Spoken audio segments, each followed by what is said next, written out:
I don't know why, but something is crooked. I feel like I'm gonna be crooked in today's video and I can't fix it. Hey everybody, good morning, or at least right now I'm filming and this morning I thought I'd have my coffee with you since I haven't had it just yet. It's like 7:15 right now in the morning and I can't believe I have like this lip gloss and bright pink shirt on, but all right everyone, so I'm gonna get into showing you the sewing tools and materials that I purchased for upcoming projects, and I'm kind of gonna explain their use. Not because I think that I know, because even though I'm learning, sometimes you gotta watch certain things a few times or do certain things a few times to really remember and understand what its use is for. So I am gonna explain at least why I purchased the tools, and then you can tell me if it's wrong in the comments. All right, let's go. Okay, so one of the first things that I bought that I'm super excited about using, well, I've kind of already used it, but it's my pattern maker. So I purchased this on Amazon, and it is by hand PM6511. It cost, can't remember off the top of my head, but I will put the screenshot of my order on the screen for you so you can check it out. And I've been having so much fun with using this. It's still taken a while to kind of, understand it and where I'm trying to use it, but I have found that I really enjoy pattern making, or at least kind of creating my own design and making some modifications. So this is just a little glimpse of the pattern that I kind of redid from that, I think it was a Berta pattern, and it's gonna be for shorts. But the pattern maker really allowed me to like get those curves, and I feel like it's gonna be my best friend in sewing and making clothes. I did see some other pattern makers, like I think it was the Pattern Master. I saw something else that pretty much looked like it was supposed to do the same thing on Amazon as well, but Pattern Master was like a little bit too much, I think, for me for starting off right now, unless it had extra features, I really don't know. And then the other pattern maker I found, it was only 3 ounces, and I think this is at 7 ounces, so it must have been super flimsy, and I think it was also like $17, $19, so I went for the kind of the medium priced one here. So there you go. So the second sewing tool that I purchased was by Dritz, and I think it's the loop turner. I'm not sure, but I know, and everybody knows, and we know they sell this probably at Joann's too.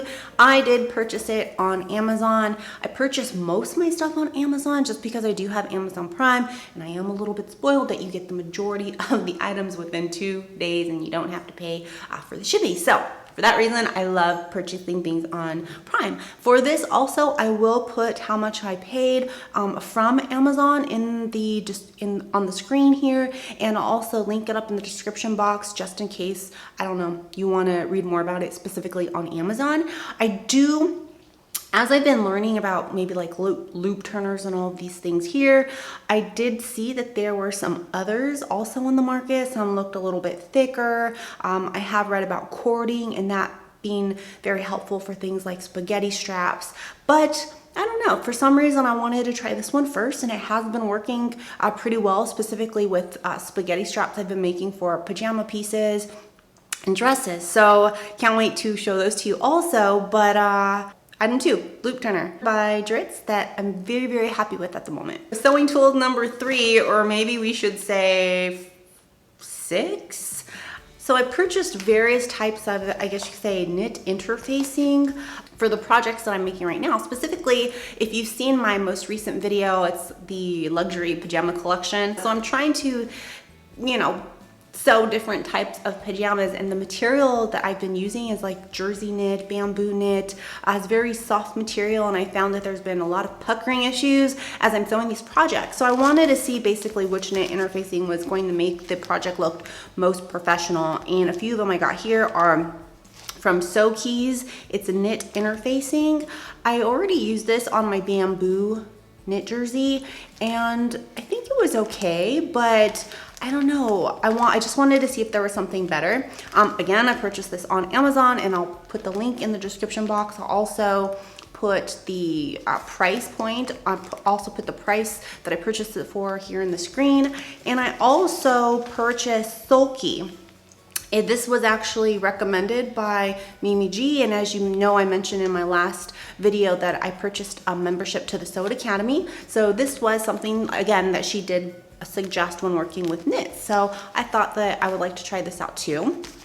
And she also talked about stitch Wichery being an option for knit fabrics. And I really liked this, the way it came out on the video. So I'm excited to work with this one as well. Maybe I'll do, I don't know, maybe I'll do a video on all three just to see which one, you know, works the best. At least for the specific fabrics that I'll be using. So this way you guys know too. But again, purchased all these from Amazon Prime, and I will put all the prices here on the screen for you to view. This next item, I lost count, but this next sewing item that I purchased, I thought was so cool. Purchased it on, yes, Amazon, and it's a bunch of different sewing heads for your Singer or for a Singer sewing machine. And I really thought, because, you know, I wanted to add some zippers to a few projects. I'm eventually going to experiment with buttons and cording. I mean, it just came, it looked like, with all the necessary types of footers that you would need. Now, a few of them, like this one, like the big daddy here, I am afraid to use it, so I'll probably have to watch some videos on that because I definitely don't want to break my machine. Price, of course, I will put that on the screen. And when I took this out of the box, it's just like the smell of new product. I don't know if I'm the only weird one that enjoys this smell. Kind of like the smell of like a new book, but it just had like a very distinct smell, like if it was just off the production line or something, and that got me really excited. I don't know, that's really weird. But anyways, I have used the zipper foot, and I did sew my first zipper into a skirt, which I'll probably show that in the future. It didn't come out too bad, but I'll tell you, this made putting the zipper in so much easier. I can't imagine how it would have been like trying to use like an all-purpose foot, at least, you know, as someone who's pretty much starting off their sewing journey. But this I am really excited about, and I just feel like happy knowing that whatever sewing project that I'm going to be working on, whether it's like buttons or making my own cording, like I have the tools that I need to do it. So yeah. All right, so my final tool that I purchased, or materials I should say, that I bought for my upcoming sewing project is called Vellum Paper. I believe that's how you pronounce it. So again, I purchased it on Amazon Prime, and I'll show you what it looks like.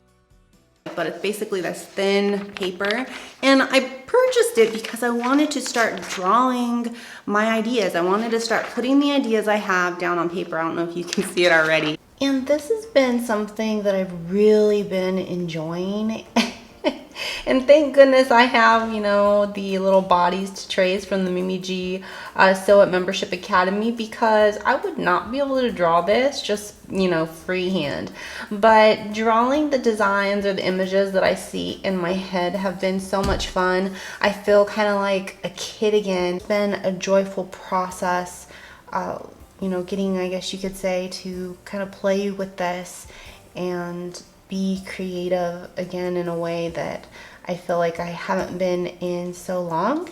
And it's not so much trying to be like the best. I try to focus more on the actual joy that I feel when I'm doing these things, instead of putting pressure on myself or expectations that a project needs to look or be a certain way. All right guys, so that concludes my video on sewing tools and materials and what I'm going to use them for. So feel free to leave a comment below if you have any suggestions for me, if I got anything wrong. I love hearing from you guys, and until next time, bye guys.